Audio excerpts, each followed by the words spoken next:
Hey folks, BlackCross here, and welcome to another discussion video, or in this case, a top 10 video, if you will. It's been a while since I've done these things, but unlike my past top 10s, this one's going to be a little bit differently. Instead of doing it like gameplay-wise and stuff like that, I'm just going to basically talk about something that's been going on right now for like the past, I want to say month and a half, almost 2 months now. And that's the fact that we're getting a lot of remastered. So let me go ahead and give you the download of what we got so far. So aside from all of the different Final Fantasy games that have been announced to be released on multiple consoles and being remastered, let alone the fact that 7, 9, 10, 10.2, and 12 are being released on the Nintendo Switch and Xbox One. So a lot of people are happy about those. But we also have the fact that Crystal Chronicles is being released for PS4 and the Switch as well. Most recently, we've had Resonance of Fate, which was a release for PlayStation 3 and now being re-released for the PlayStation 4. We also have Catherine being re-released for the PlayStation 4 as well. And from the way it looks, and someone's going to quote me on this one as well, probably, I wouldn't doubt it, but apparently this is like a included DLC, or maybe it was a Japanese exclusive. I had no idea about this one, but apparently it's going to have added story elements that wasn't in the original Catherine. So to see that part alone, it makes me like, you know what, maybe I should pick up this PlayStation 4 version. I don't know if, again, I don't know if it was a DLC that was added on to Catherine later on, or if it was a Japanese exclusive, or maybe it was just something new that they wanted to add into Catherine, and they're like, hey, we might actually go ahead and plan on doing a re-release for the PlayStation 4. I really don't know, but when I saw it, I was like, huh, this looks interesting. And most recently, another remaster is being released. It is basically 2 Castlevania games. One of them is Symphony of the Night, and if you'll give me a sec, I'll give you the other name. Rondo of Blood. Both of them that was released for the PlayStation 1. Symphony of the Night was. I don't know about Rondo of Blood. But both of them will be re-released for the PlayStation 4. So that's interesting. So we got a lot of different games coming out for all these different consoles and stuff like that, and they're basically remasters. Now, I don't know about you guys, but I feel like there are some games that I feel like should go ahead and be remastered and being released to current consoles as of right now. Now, there are going to be some essentials to these rules and stuff, but for the most part, we're going to assume that the majority of the games that I'm talking about are more or less going to be released in the state of like, if it was released for Nintendo only, it's going to be released for the Nintendo Switch. If it was released for like PlayStation 2 or whatever, it will be released for PlayStation 4. So, and for those of you wondering, do I have any Xbox games that I'm wanting remastered or anything like that? The answer is, unfortunately, no. But I know a lot of people are going to be like, surely to goodness there has to be at least one. There is, but it's already been remastered, so too late on that one. Plus, technically, Chaos Wolf XD is being remastered for PS4, PC, and Xbox One, so that knocks that out of the list already. So let's go ahead and start off with some of the selected games that I'm wanting to see being released remaster style. So the first one I'm going to go ahead and talk about right now, we all know about No More Heroes 3, Travis Touchdown Returns. So it's coming out for the Nintendo Switch, obviously. So why not go ahead and do a remaster version of No More Heroes 1 and 2? Technically, No More Heroes got a remaster, which is No More Heroes Paradise, which was for the PlayStation 3. Never got the second one though, so the second one's only been released for the Wii. So I wouldn't doubt it if they would go ahead and release the previous 2 for the Nintendo Switch. And hopefully have it to where, you know, you don't have to worry about motion controls and stuff. You can use the regular Joy-Con gamepad type thing, you know. I'm hoping that that will be the case if they ever do a remastered of the games.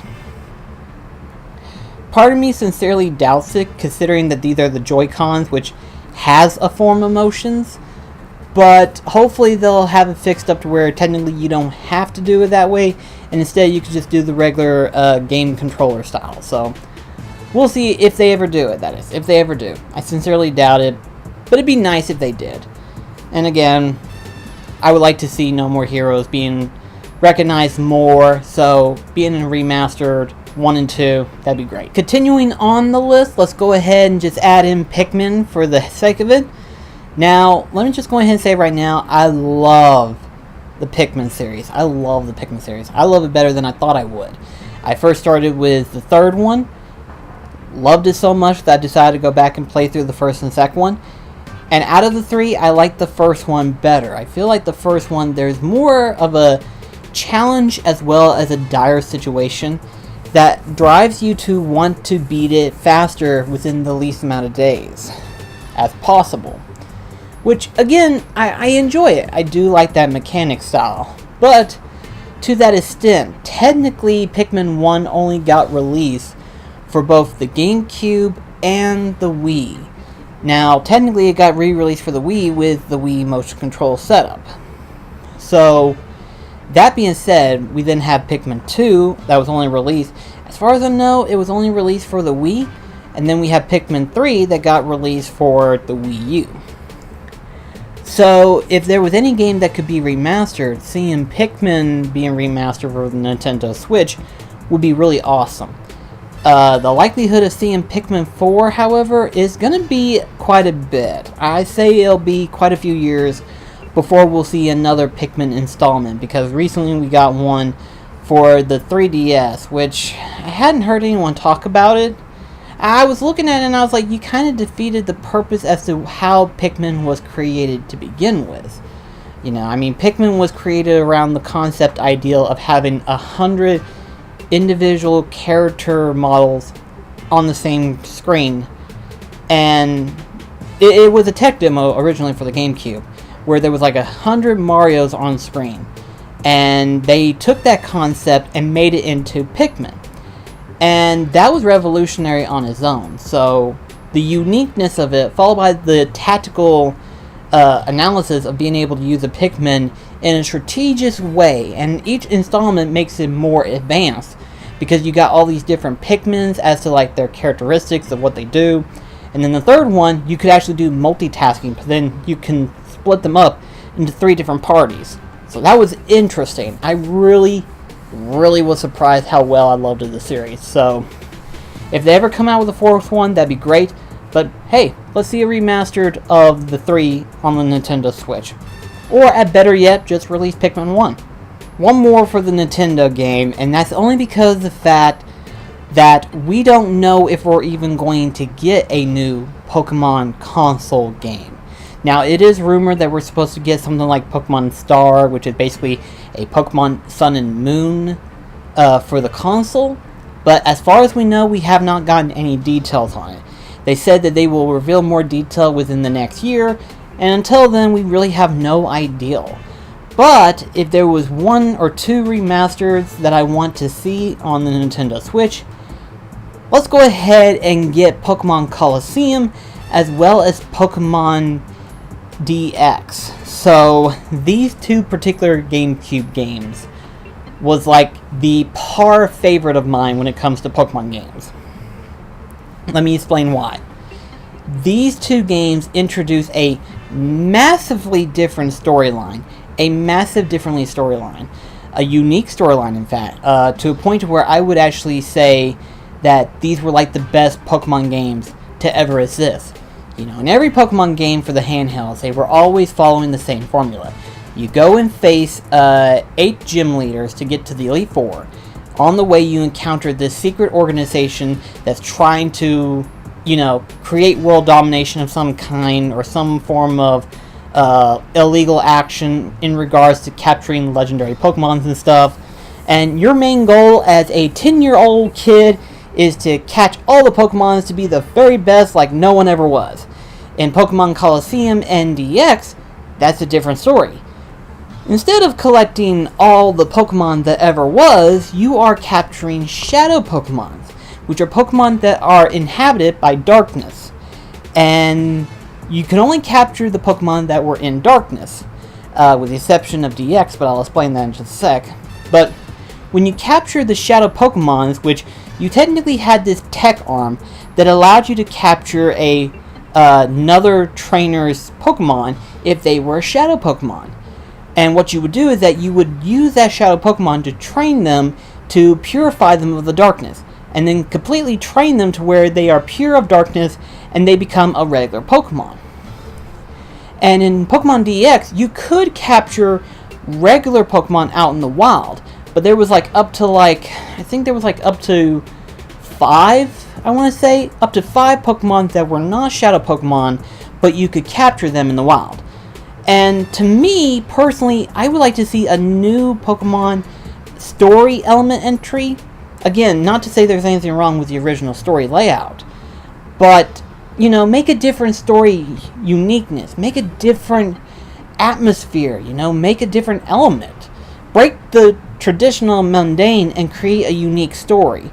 And I love that, and that's why I love the Colosseum in DX like I do. And if they were to ever come out with a remaster version for the Nintendo Switch, I will buy the Nintendo Switch, okay? I mean, I had plans to buy my own Switch eventually, but if they were to announce saying, hey, we're going to remaster Pokemon Colosseum in XD, I'd be like, fuck it, I'm going to be broke for the next 3 months, I'm going to go get me a Nintendo Switch.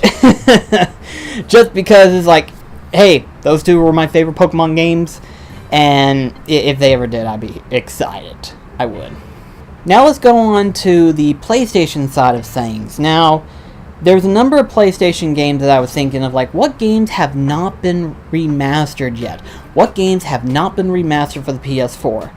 And unfortunately, one of them is the least likely to ever happen, and that's only because it was just released for the 3DS, and that is Dragon Quest VIII. Now, I'm not saying that it's impossible that we will ever see a Dragon Quest VIII being released for the PlayStation 4. But I sincerely doubt we're going to see Dragon Quest VIII being released for the PlayStation 4 with all of the special elements that's in the 3DS version. I mean, I could run on the list of all the stuff the 3DS actually has. There are a number of new monsters that they've added onto the roster. You also have the fact that you have 2 new playable characters to have with. And then there's a fast forward mechanic. For those of you that have been watching my Final Fantasy VII Let's Play series, I've been playing the PlayStation 4 version, which technically has a mod to where it basically speeds up the gameplay by about 3 times. And it works the same way here, where it speeds up the battle.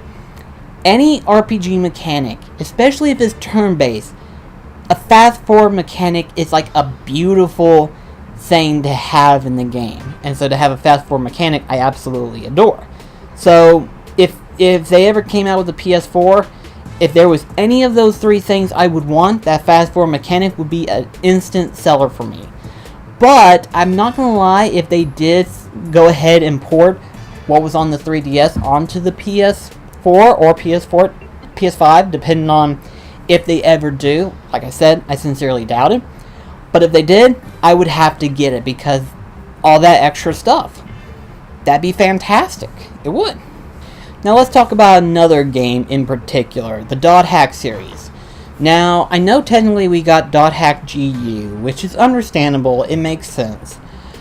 But unfortunately, I feel as if the series has been neglected in some form of way, in regards to the original 4-part game series. Before GU, there was a 4-part series, and this was basically, in my mind, the original DotHack game series. Now, they also had an anime that coincides with this, known as DotHack Sign. But, basically, DotHack, the way the gameplay element works, it basically is a basic concept of MMORPG in a regular single-player console game. I can't explain it any better, really, in all honesty, but honestly, I liked that one better. Not going to say that GU was bad, it was really good. it was really good. I enjoyed the combat. I enjoyed the story. I loved the avatar fights. But if I had to pick specifically which one was my personal favorite, the original 4-part I love to this day. I still do love it.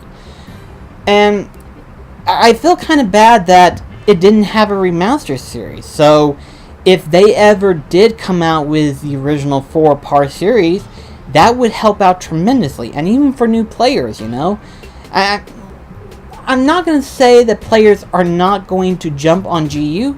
I'm just saying they're going to feel like, I feel like I'm missing something with all this. And instead of like, you know, looking up story and stuff like that, like most people would, some people would rather play the game themselves and experience it, you know? So, if they ever did release a 4-part series, that would be great, but I don't know, it's just the way DotHack has been treated for a while now, it seems like they're not going to do that, I don't think. Okay, I'm going to throw this game into the list, and I have technically never played the game series. I have never played the game series. My friend TJ, on the other hand, has played the games, and in all honesty, I think anyone who has heard of the series or who has played the series at least once would be ecstatic if it ever happened. And I'm surprised we never had it. And that's the Seeno Saga series.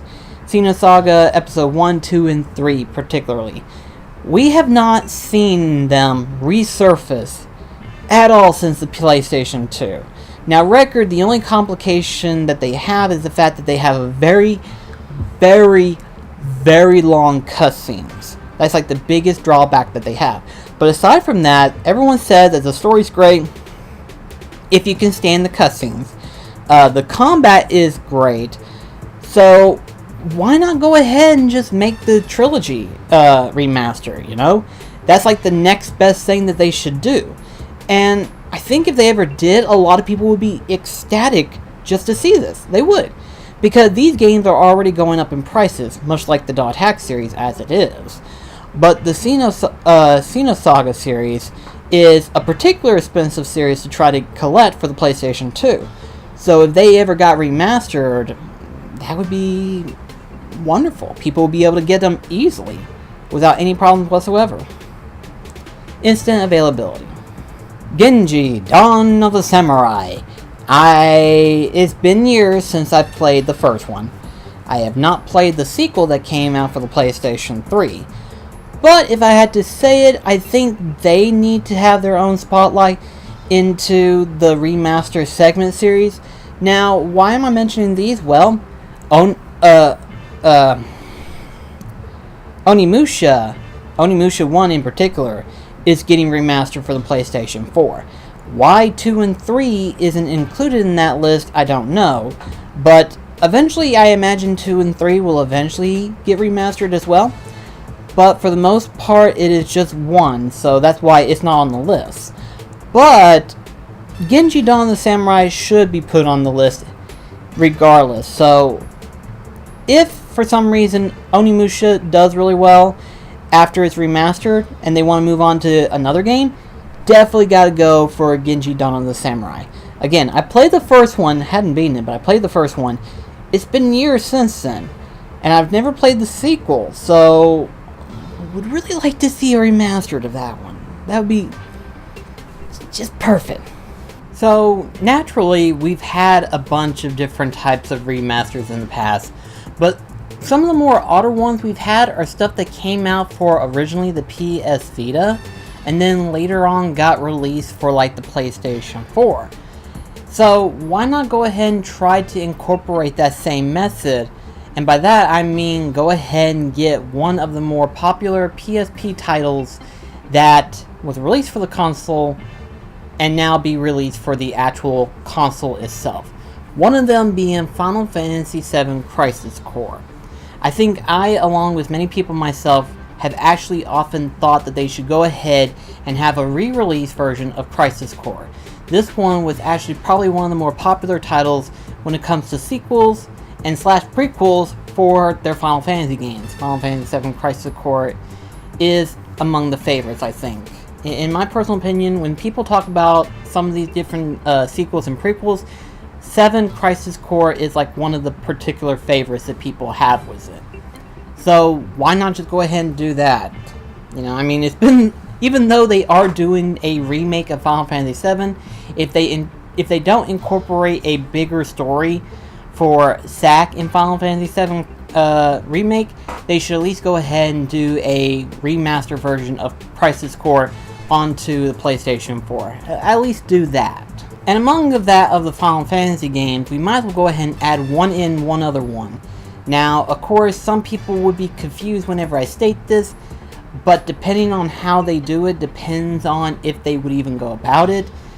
For me personally, the City of Final Fantasy, while yes, it is great to have a combat game of Final Fantasy onto the console, in terms of execution, it has not done very well.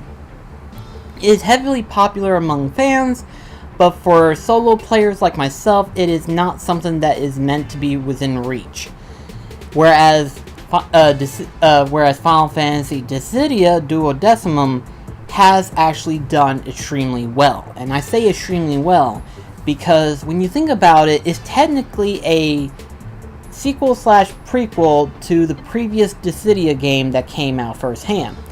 Whenever Final Fantasy Dissidia came out, it was just the base game. And then Dissidia Duodecimum is basically the same game, but with the prequel part story. So in other words, you're getting like one small portion of the main game, followed by the bigger main game, and then a bunch of other added stuff to it. It has its own adventure mode, it has like a whole bunch of different features, and personally, in my personal opinion, I actually like it better than Dissidia Final Fantasy that we got for PS4. There was a lot more options to go with, a lot more reasons to play with it and stuff. Dissidia Final Fantasy only incorporates the co-op aspect as well as competitive gameplay. Duodecimum that came out for the PSP was more adjusted for everyone. You could play with anybody and anyone could get into it and have plenty of time with it and have just a wonderful time with it. And if they don't do like a in-depth expansion for Dissidia Final Fantasy, at least re-release Duodecimum for actual console port. At least do that and I will be satisfied with that. If you're not going to do that, at least expand on Dissidia Final Fantasy in terms of a single player aspect. Because while in multiplayer there's like a big chunk of it, unfortunately that's where 90% of the content is at.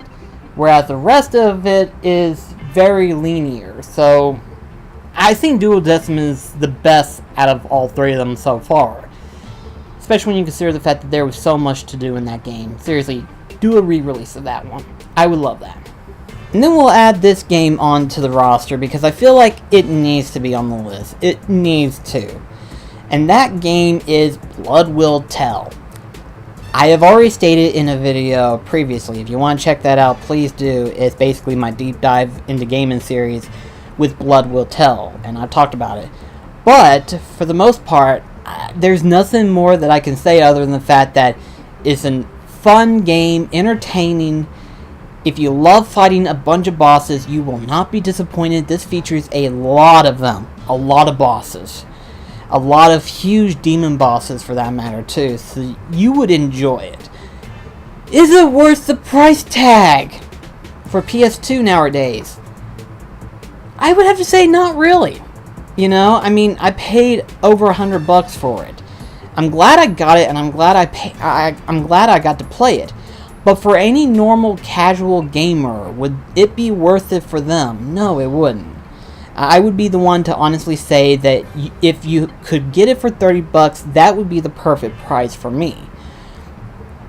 But anything above that, it would be wasting money as it is. So if it ever came out for a remastered of that one, seriously, a remaster for PlayStation 4, that would be perfect. That would mean that I would have enough reason to tell you, hey, you should pick up this game. Download this game, however way you can. Because it is good, but it's not worth the $100 price tag. You know, it's like, it's a fun game, and I love the game. I do. Is it worth $100? No. Kingdom Hearts is not worth $100. But I love the game series as it is. DotHack, fun game. Not worth $100. Again, Like I said, you shouldn't have to pay more money than you should just to play these games. But if they ever came out for remastered versions of Blood Would Tell, I would push it out there and just tell them, you gotta download this, you gotta play this is really good. And depending on the price tag, depends on how quickly it will sell. So, I just want Blood Would Tell to be remastered. Come on, guys. You can do it, right? And that is basically the games that I have technically picked out to be remastered, or games that I want to see get remastered. Again, the reason why I hadn't said anything of other games is because they've already got announcements. But let me know in the comments below, what games do you want to see get remastered? Just remastered, though. Keep in mind, there are games out there that are being remade, much like Medieval. So, I may actually do a list of games that need to be remastered. So, that'd be an interesting list to try to do eventually in the future. So, let me know in the comments below what remasters you want to see. I may do a video on remakes, though. Who knows? We'll see. But anyway, though, thank you so much for watching, and I shall see you in the next video. This is BlackCross signing off. Catch you guys later.